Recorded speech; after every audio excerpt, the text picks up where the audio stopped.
Ce matin, je voudrais d'abord introduire une certaine idée. Et l'idée que je veux introduire, c'est qu'il nous faut à la fois penser pyramide et hiérarchie, et il nous faut penser réseau. Et quand on parle d'innovation ouverte, de sciences de troisième phase, dans la ville intelligente, on doit réfléchir à la manière de mettre du réseau dans nos pyramides. Donc, le propos que je vous donne aujourd'hui, bon, j'ai demandé des belles images, je sais que vous êtes friands de belles images, et donc vous avez du green building à travers une hiérarchie qui s'appelle des étages, c'est bien celui-là. Et donc, je vais vous parler des motivations d'abord qui m'ont porté à écrire le bouquin qu'on va lancer ce soir à 17h et pour lequel M. Christakis est un pionnier. Notre domaine s'appelle le design des systèmes sociaux, alors que le design est très connu pour faire des draperies, des ordinateurs et des ponts Champlain. Mais le design est moins connu lorsqu'il s'agit d'orienter notre futur, d'anticiper les choses qui nous concernent principalement. Et donc, quand j'ai voulu écrire ce livre dans mon petit laboratoire qui s'appelle Laboratoire de communautique appliquée, qui est à l'UQAM, au pavillon Judith Jasmin, on n'avait pas de méthodologie. Quelle est la méthodologie pour opérationnaliser du dialogue démocratique citoyen pour tout type de problématiques? Problématiques au sens que lui donnait Osbescan à l'époque, dans les années 60, quand, avec M. Christakis, ils ont fondé le Club de Rome. Et ils se sont demandé comment on peut faire bouger, comment on peut créer, on appelait ça scientifiquement une ontologie, un vocabulaire commun, pour être capable de développer des visions. Aujourd'hui, on dit des common ground, des terres communes, pour être capable de se parler dans les problématiques qui nous concernent principalement, alors qu'on sait bien que notre société s'est technologisée, qu'elle s'est bureaucratisée, qu'elle s'est globalisée. La deuxième motivation que j'ai eue, c'était que dans les sciences sociales, on manquait, comme dans l'ingénierie ou la médecine a ses médicaments, l'ingénierie s'inspire des mathématiques ou s'inspire de la physique. Et nous, dans les sciences sociales, quelle est notre méthodologie? Et donc, moi, je me suis dit, on a la recherche-action participative, on a la recherche-intervention, mais comment on pourrait aller plus loin quand il s'agit de mettre les technologies au service du développement humain, du développement de la société, du développement de notre culture?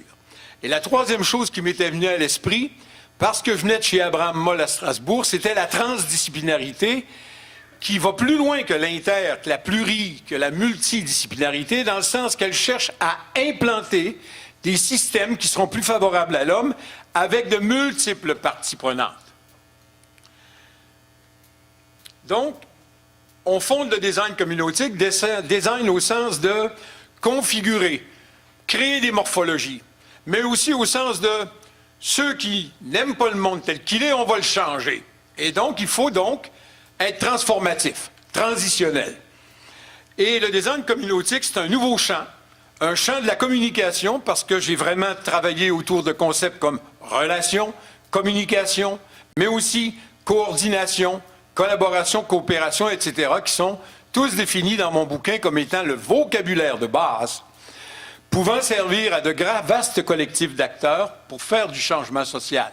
C'est donc une méthodologie générique qui traverse les disciplines, qui traverse les méthodologies et qui essaie justement de les intégrer pour être capable que la société civile, mais aussi avec les experts, avec les gouvernements, parce qu'on dit souvent où est-ce qu'ils travaillent les communautés des Living Labs, des Fab Labs, tous les acteurs de la nouvelle économie, c'est souvent avec les gouvernements ou avec les marchés, mais c'est souvent directement un peu contre les gouvernements, un peu contre les marchés, parce que la fameuse hiérarchie dont je parlais est très présente, le capitalisme est très fort, et il fallait se doter d'une certaine méthode. L'école, parce que je l'appelle, je l'ai dit au professeur Christakis, parce qu'on discute depuis 2 ou 3 jours, j'ai même de la misère à conduire mon camion tellement, quand il m'enligne sur une pensée profonde, j'en perds la route, et je suis venu vous parler d'une carte. Alors, il ne faudrait pas trop que je perde la route de mon domaine. Mais l'école du design des systèmes sociaux, je lui ai dit, j'aime mieux appeler ça une école, vise à nous donner une méthodologie pour orienter et intervenir dans la ville intelligente de façon systémique, durable au sens de responsable, pragmatique. Parmi les pères fondateurs, je nomme quelques géants sur lesquels je me suis appuyé. Ce sont des grands systémiciens. Plusieurs sont décédés. Et je pense qu'on a la chance d'avoir le professeur Christakis parce que dans la diaspora des années 60, autour du Club de Rome, Churchman, Rosselakoff, fondateur du domaine, Doxiadis, un des plus grands architectes des années 60-70, qui a fondé sa propre compagnie et qui intervenait partout aux États-Unis, et dont a fait partie Christakis, John Warfield, avec lequel il a travaillé à Mason University, à Washington, Osbescan, qui a fondé le Club de Rome et qui a écrit le premier prospectus of humankind, the prospectus for the betterment of mankind. Et Harold Laswell, que mes étudiants en communication connaissent, celui qui a dit la fameuse phrase « Qui dit quoi, à qui, par quel moyen, avec quel effet », c'est un animateur social. C'était quelqu'un qui était préoccupé par le changement transformationnel et intentionnel. Gérard Dezeux, qui il y a 30 ans a déjà théorisé ce qu'on appelle aujourd'hui la science citoyenne ou la science de l'innovation, en disant une science de troisième phase. Béla Banati, qui a écrit un livre « Designing Social System ». David Bohm qui a dit « Nous, on n'est pas comme les ingénieurs, on n'est pas comme les informaticiens, on n'a pas de langage Apache, on n'a pas de langage de programmation, mais on a le langage naturel, le dialogue, la conversation, dont M. Christakis et Maria Kakoulaki vont vous parler tout à l'heure, pour exprimer que, dans le fond, ils ont essayé de trouver une géographie du langage, le boundary spanning, les barrières, qui ont été théorisées en leur temps par M. Christakis et Béla Banati et plusieurs autres. Donc, les espaces communicationnels nous aident à reconfigurer le sens de la place. Quand vous êtes ici, vous savez, vous êtes entré tantôt, la porte était fermée, j'ai fait mettre une petite pancarte, allez derrière. On vit encore sur un territoire. On avait théorisé, il y a 20 ans, j'en faisais partie, la disparition des territoires. Mais c'était la disparition d'une certaine vision des territoires, parce que vous le savez très bien quand vous manipulez vos appareils, quand vous manipulez tous les outils de la nouvelle économie, ces outils-là, vous avez un sens de la représentation d'une place virtuelle qui devient une place véritable. Or, le cyberespace, pour moi, n'est pas un espace désincarné. C'est pas un espace qui serait en dehors, dans des coordonnées mathématiques, qui serait en dehors de nous, comme j'ai tenté de le faire en 96, pour montrer qu'on était en train de créer une excroissance dans l'idée de notre grand chercheur Marshall McLuhan, que c'était une extension de l'homme. En fait, c'est plus qu'une extension de l'homme, ça fait partie de l'homme. C'est à l'intérieur de sa tête, de son cœur, de son ventre, que le cyberespace est en train de naître. Et la place dénote les manières par lesquelles Erving Goffman, vous êtes des étudiants de communication, a parlé de settings. Settings, la mise en scène de notre vie, de la vie quotidienne, mais dans la ville intelligente. J'ai créé une expression qui s'appelle la topologie situationnelle, parce que la topologie, c'est la science des lieux, la science de la place, la science du territoire, et l'écologie, c'est beaucoup approprié de la notion de topologie. Mais j'y ai ajouté non pas une topologie territoriale ou écologique, mais une topologie situationnelle, dans le sens où, avec les nouveaux outils, on crée des lieux, on crée des happenings, des événements, des situations de communication inédites à la vitesse de la lumière. Il y a 4 niveaux d'analyse et de design qu'on peut trouver. L'information, comment l'information est-elle créée, la connaissance, la sagesse à travers les réseaux. La communication, ça nous prend des artifices pour communiquer, pour transgresser les barrières, pour être téléprésent au monde, pour s'inscrire dans la globalité. Technologique, parce qu'on ne s'agiterait pas autour des technologies comme ça, ni de la ville intelligente, s'il n'y avait pas cette poussée fulgurante des technologies. Et physique, parce que trop longtemps, on a pensé les technologies puis les modèles de communication émetteurs-récepteurs sans penser le corps, embodiment. Et quand on parle du corps, ça veut dire que quand on implique les gens, quand on veut faire de la participation sociale médiatisée par ordinateur, il nous faut être capable de penser conjointement les espaces physiques du territoire, les espaces mentaux de l'être humain, les espaces sociaux dans lesquels nous sommes aujourd'hui et les espaces cyberspatiaux dans lesquels on s'inscrit au niveau local, au niveau national et au niveau international. Toute la science du design des systèmes sociaux n'est pas que basé sur l'induction, qui est de faire des études, des observations sur des petits systèmes et de voir si on peut les généraliser. Partout dans les universités, dont la nôtre, à l'UQAM, on enseigne ça à nos étudiants. Regardez, allez voir les faits et essayez de généraliser à partir des faits. L'induction, l'expérience, l'empirisme. La déduction, c'est le philosophe qui fume sa pipe, bien assis dans son bureau, il dit « Voici comment je vois le monde ». Il fait des théories.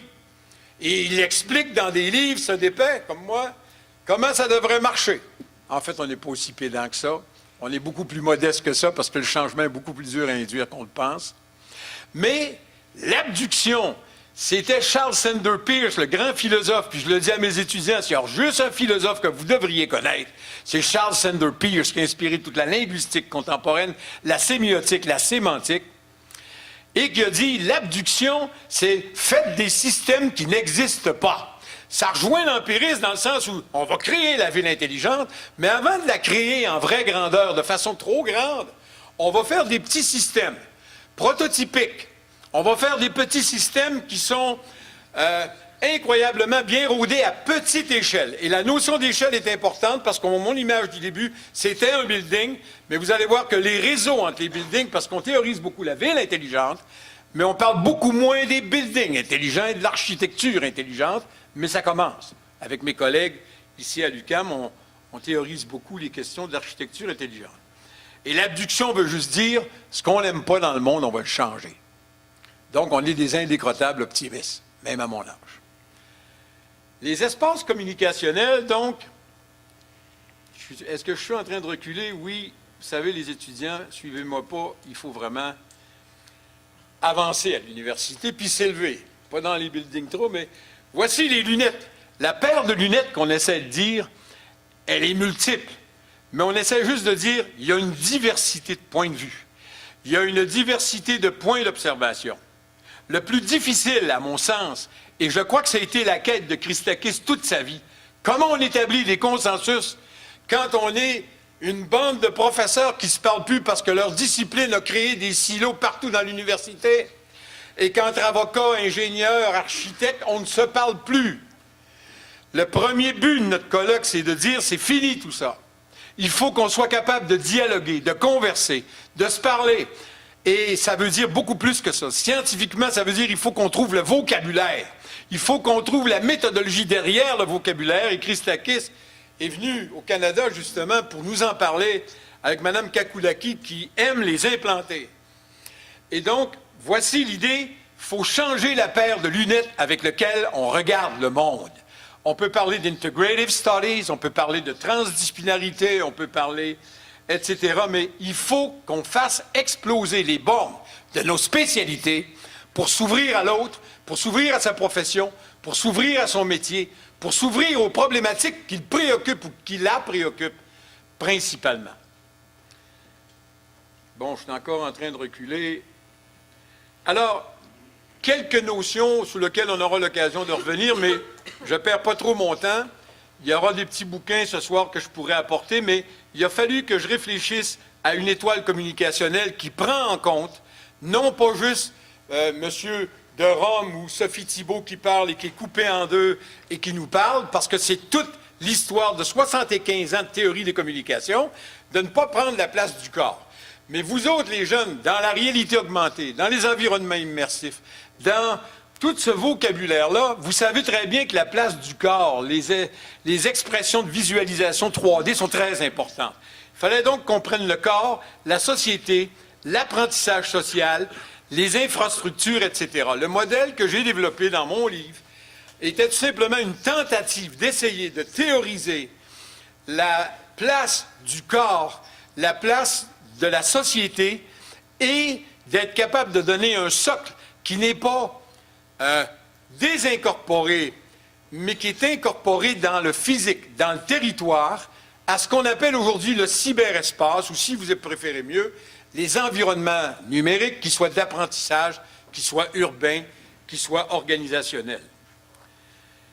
Pour ce faire, j'ai dit, regardez bien la notion d'escalier. En théorie des systèmes, les hiérarchies sont très importantes. Il faut être capable de comprendre que Par exemple, toute notre université, aujourd'hui, quand moi je vous parle, je suis allé sur une plateforme qui est celle du département de l'informatique de l'UQAM.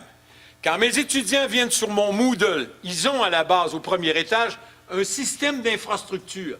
Et quand on monte, on a des didacticiels, des tutoriels, des logiciels. On monte, on a des langages biophysiques, des interfaces. On monte encore, on a des systèmes socio-techniques communautaires. Quand vous avez fait Eventbrite pour vous inscrire, vous étiez dans un système socio-technique communautaire pour vous en venir dans un lieu physique, voir quelqu'un qui est des fois virtuel ou pas virtuel, ou des professeurs ou des intervenants cet après-midi, etc., qui vont vous parler et qu'on voit le plus souvent sur Internet, mais qu'on ne voit pas souvent en personne. Il a fallu développer cette vision-là par étage en disant, au premier étage, si ça ne marche pas, ça ne marchera pas dans les étages supérieurs. Même chose en descendant. Si le haut ne marche pas, il faut qu'on retourne en bas pour voir s'il y a un problème d'infrastructure. Si un étudiant me dit, monsieur, je n'ai pas reçu votre mail cette semaine, il y a deux problèmes. Soit il est administratif, tu t'es pas inscrit, ou tu es mal inscrit, ou ça n'a pas fait le suivi, ou deux, c'est un problème infrastructurel. Va voir ton ingénieur, appelle le service de l'informatique. Ensuite, il fallait les théoriser en haut, vous le voyez moins, mais à partir des individus. Groundé sur le physique, groundé sur le matériel. Ensuite, on monte le groupe court, la classe, notre colloque.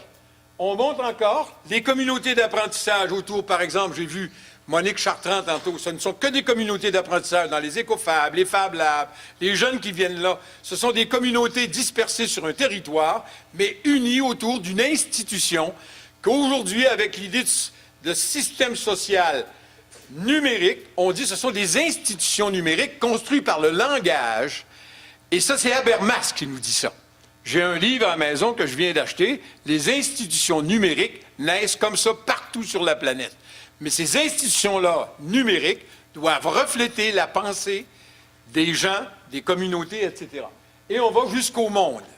Et on va voir tout à l'heure que le monde, c'était l'Œcuménopolis de M. Doctiadis, qui était un des maîtres.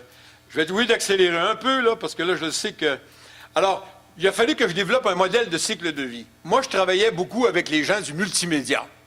Mais je travaillais aussi avec des architectes, je travaillais avec d'autres personnes, et eux autres, grosso modo, ils avaient les phases d'un projet sont toujours, je diagnostic, je conçois et modélise, j'implante, et puis je valide, je vérifie, je valide, etc.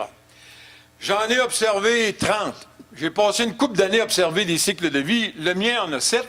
On explore un problème. Dans la deuxième bulle, on imagine des solutions. On résout à partir des meilleurs scénarios. On intègre des technologies qui ont de l'allure. On modélise l'ensemble. On prototype à petite échelle. Parce qu'aujourd'hui, je veux faire rentrer ça dans les sciences sociales. Parce que les gens ont peur du prototype. Ou ça fait peur à ceux qui ont déjà des petites habitudes. Et on déploie. Et en déployant, c'est toute la notion d'échelle qui revient.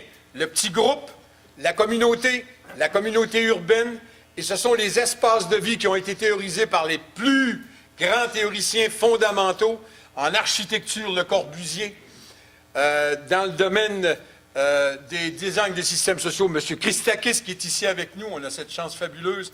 Moi, je suis tellement content de l'avoir avec nous ici. Et il a fallu que je dise quels sont les aspects qu'on doit prendre en compte. Comment est-ce qu'on peut regarder les choses qui ne sont pas juste du risque, de l'économie, de la technologie puis de la quincaillerie? Alors, je suis allé chez Dewey Weir, un philosophe néerlandais qui a analysé 3000 ans de philosophie et il a dégagé 15 aspects, quantitatifs, temporels, spatiaux. Moi, je suis en train de développer le spatial ce matin avec vous. Mais les aspects linguistiques, communicationnels, les aspects sociaux, économiques, esthétiques. C'est le fun que le pont Champlain ne tombe pas dans l'eau quand les ingénieurs le construisent. Mais si on l'a 150 ans d'en face, ça serait le fun que le pont soit beau. Abraham Moll, mon maître à penser, disait, en plus de passer sur le pont, s'il est beau, Pierre. Alors c'est ça la ville intelligente. C'est que, au fond, Thibault et François Cardinal qui ont écrit le livre « Et si la beauté rendait heureux », ben c'est ça la ville intelligente. C'est qu'à côté du fonctionnalisme, à côté de l'instrumentalisme, on peut-tu vivre dans des lieux qui sont beaux? Donc, ça nous a amené à parler de la notion d'affordance sociale. Elle est très reliée au développement durable, elle est très reliée à l'écologie, elle est très reliée au système responsable. La notion d'affordance, c'est qu'est-ce que l'environnement offre d'abord aux animaux comme effet de valorisation? Des arbres, de l'eau, des petits oiseaux à manger. Dans le domaine social, la notion d'affordance, depuis 10-15 ans, est montée et maintenant elle sort, je le dis aux étudiants qui sont ici ce matin, en communication, pour montrer quels sont tous les effets de valorisation. Enabling. Donnez-moi un levier et je soulèverai le monde. Nos technologies, notre pensée devrait être comme des leviers qui nous aident à soulever le monde de la ville intelligente, puis aussi de toutes les craintes qu'on a, des effets de détournement du médium, du harcèlement, des fake news, des Facebook de ce monde, des Twitter, des Netflix qui ne payent pas leur redevance au Canada.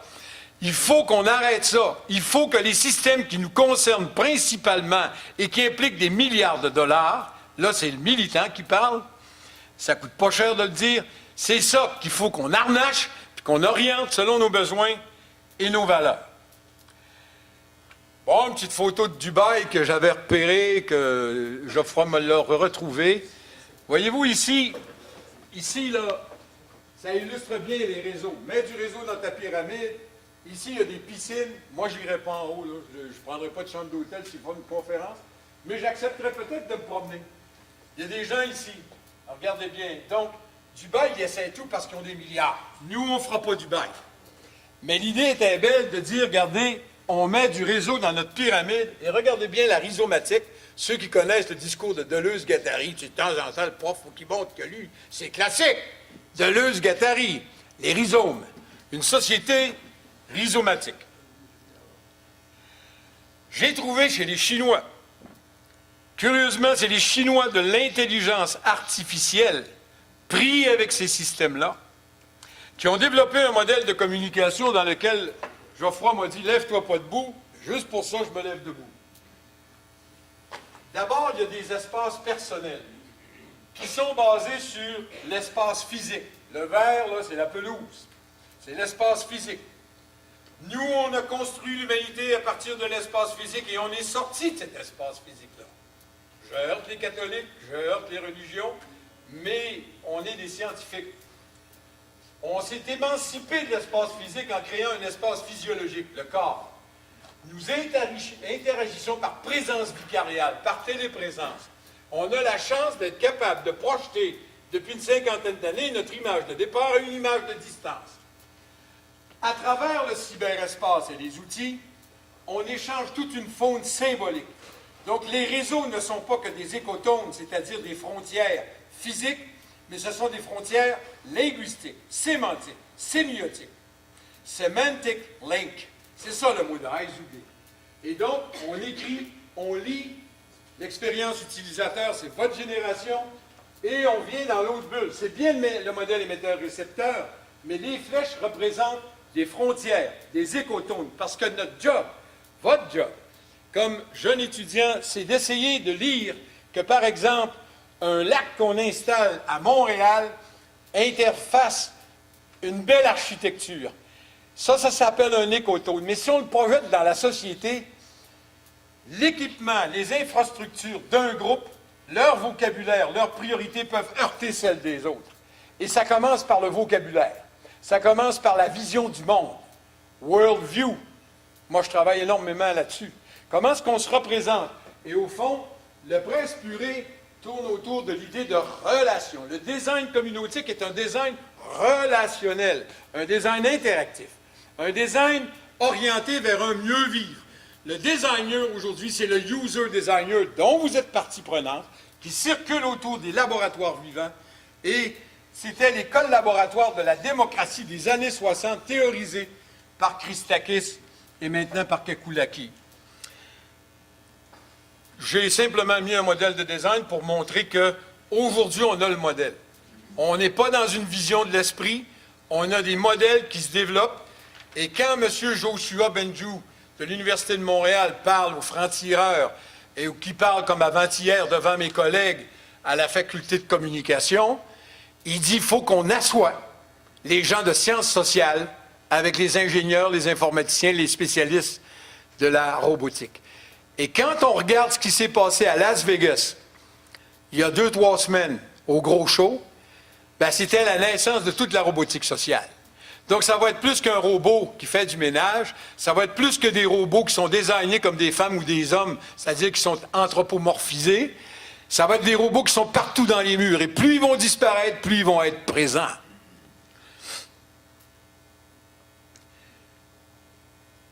Alors, comme j'avais le professeur Christakis avec moi, j'ai voulu parler de l'équistique.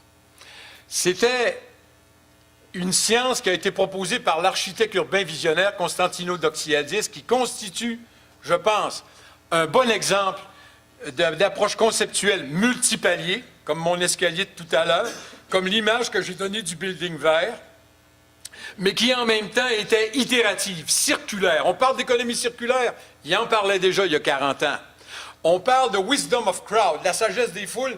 Christakis en parlait il y a 40 ans, dans son propre laboratoire à Washington, à Philadelphie, en Californie. Donc, il ne faut pas penser qu'on est né avec la dernière découverte de l'Internet.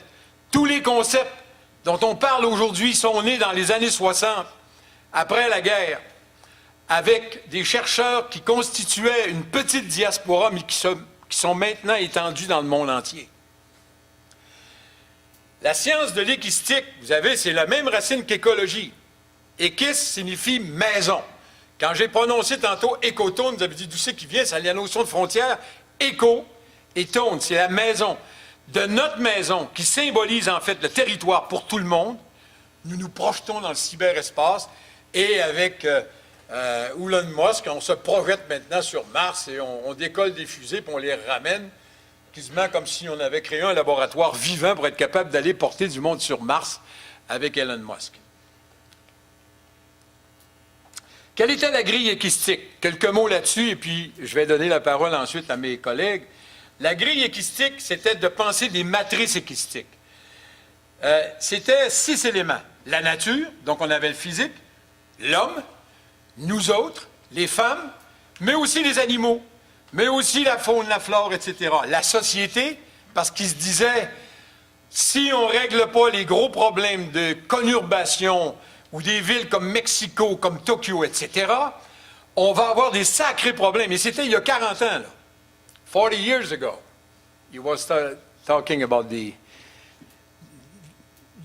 main problematics that we'll face today, and it looks like he was a visionary.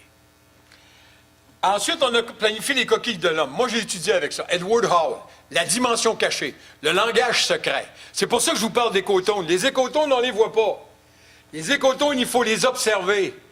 Les barrières, les frontières entre nos systèmes puis la nature et tout ça, ce que j'appelle les espaces vitaux de l'homme, Moll les appelait les coquilles de l'homme. Quand j'avais votre âge, c'est là-dessus qu'on m'a montré qu'il y avait une filiation entre les espaces. On n'est pas né de la cuisse de Jupiter, on n'est pas né de l'abstraction, on a une filiation qui part de l'atome aller jusqu'aux planètes. Donc, il l'avait illustré de la manière suivante. L'environnement et la nature, les réseaux, les coquilles de l'homme, les technologies physiques. Tout ce qui nous fait nous agiter aujourd'hui autour de la ville intelligente. De l'autre côté, aujourd'hui, moi j'ai employé ce mot-là, je l'ai pris chez Bunge. Bunge est à 1 kilomètre d'ici à McGill. C'est un des plus grands philosophes vivants, un des derniers esprits universels qui existent. Mario Bunge. Lui parle de technologie sociale. Je vais essayer de l'avoir... Il dit qu'il est trop occupé. Et il a 91 ans. Anthropos, toute la théorie d'équistique, c'était de dire l'anthropocosmos. Est-ce qu'on est capable de construire sur les espaces humains une théorie qui va faire a science of human settlement, une science des infrastructures humaines? Donc, c'est un pionnier de la ville intelligente. Et regardez bien son échelle équistique, c'est que dans le fond, vous ne le voyez peut-être pas de loin, les atomes, les molécules, les cellules, l'organisme, et les sciences qui l'accompagnent. Physical science, biological science, les sciences psychologiques, les sciences sociales en haut. Et on part de l'atome et on va jusqu'à l'écuminopolis, qu'aujourd'hui on appelle la globalité ou l'interconnectivité globale. Quand moi j'ai découvert ça, je suis allé voir un peu les sciences sur lesquelles il s'est construit. Et là, il y a tout. Il a théorisé 15 espaces. Il a déjà documenté, et là-dessus, Christakis a beaucoup travaillé parce que Christakis avait 30 ans. Doxiadis lui demande, tu pourrais-tu venir me formaliser ma théorie? Puis le problème, c'est un sacré défi parce qu'en haut, les bulles représentent, regarde, c'est le schéma original, pour ça qu'il est tout croche, l'économique, les disciplines culturelles, l'équistique est au milieu, les sciences sociales, les sciences politiques, les disciplines. Et celui de la droite ne signifie, regarde, quand on s'assoit ensemble pour animer des tables, ben, on essaie de mailler les réseaux de neurones, les réseaux sémantiques, les réseaux maintenant technologiques. Et je signale que lui-même avait déjà, dans les sciences sociales, pour mes étudiants de culture, les processus culturels et comment on anime des systèmes sociaux, social systems. Et comme ça, moi, je me suis appuyé sur les épaules de ces géants-là pour dire, c'est quoi un système social qui est parcouru par des robots? C'est sûr que les gens des sciences sociales vont dire, Pierre, un système social, c'est celui-là de la classe ici aujourd'hui, ou de la conférence.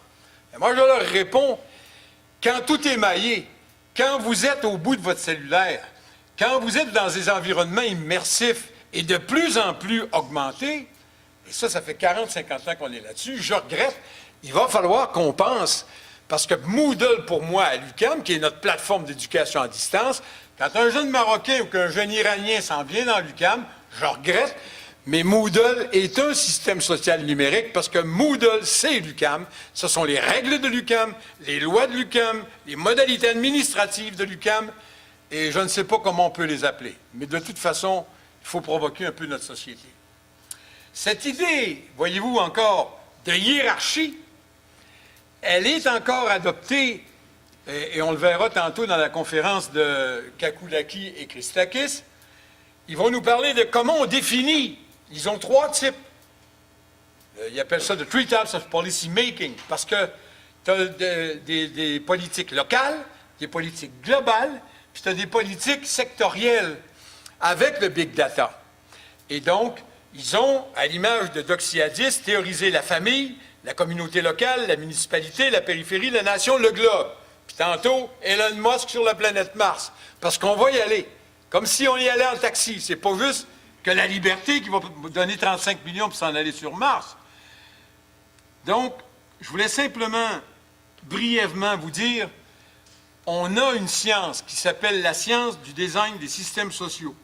Et maintenant, avec ce qu'on a développé à l'UQAM, on a une science du développement des systèmes sociaux numériques qui est capable d'éthiquement orienter le futur dans les choses qui nous concernent principalement. Donc, le modèle dont je viens de parler, que j'appelle, les étudiants rient de moi parce que je suis de la génération des acronymes, le modèle TEC, la théorie des espaces communicationnels hyper connectés, je pourrais l'appeler la théorie des espaces communicationnels de valorisation de l'être humain. C'est en design communautique un modèle relationnel de design et non pas technologique qui est centré sur l'humain et là-dessus, je ne suis pas nouveau. On est tout un mouvement, interaction design, participative design, recherche-action participative, transition design, je les ai toutes regardées avant de venir vous voir et pour être sûr de ce que je dis, c'est tout développer ce que je viens de dire, mais le but est d'améliorer la situation de l'homme et de la femme en société, mais non pas tout seul, non pas en s'émancipant du territoire, non pas en étant technophobe de la technologie, mais en étant capable d'optimiser conjointement les outils qui peuvent nous permettre de faire des consensus autour de l'orientation, de ce changement-là qui, au fond, nous interpelle tous les jours. Donc, j'ai utilisé la notion d'espace et d'écotone aujourd'hui juste pour redonner un sens de la place aux citoyens dans la conception des territoires numériques, concrets, complexes, mais aussi imaginaires. On est de plus en plus dans une production du symbolique qu'on n'a jamais vue avant, et c'est toute la thèse de Manuel Castel de dire jamais autant l'homme n'a produit autant de symboles que maintenant. Mais maintenant, devant le chaos, devant la menace de l'infobésité, c'est-à-dire de société qui se noie dans le chaos. Je pense qu'il nous faut apporter une vision des sciences sociales, une vision multidisciplinaire, transdisciplinaire, à la construction de nos villes intelligentes. Et je dirais en terminant mon dernier paragraphe, le but ultime donc, du design dans cet environnement nouveau que j'appelle la tech ou le développement des espaces socio-numériques, je l'appelle système social numérique parce que c'est la qualité de vie des personnes et des communautés, tout autant que le développement durable et responsable de la ville intelligente dont on parle. Et je vous remercie beaucoup.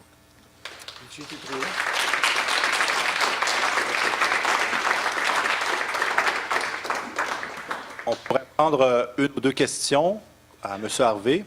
Aussi, on vous présente les 2 livres qui vont être lancés ce soir, en fait, pour le lancement de la traduction en anglais et en espagnol du livre de 2014 ce soir. Donc, voici les 2 livres en question.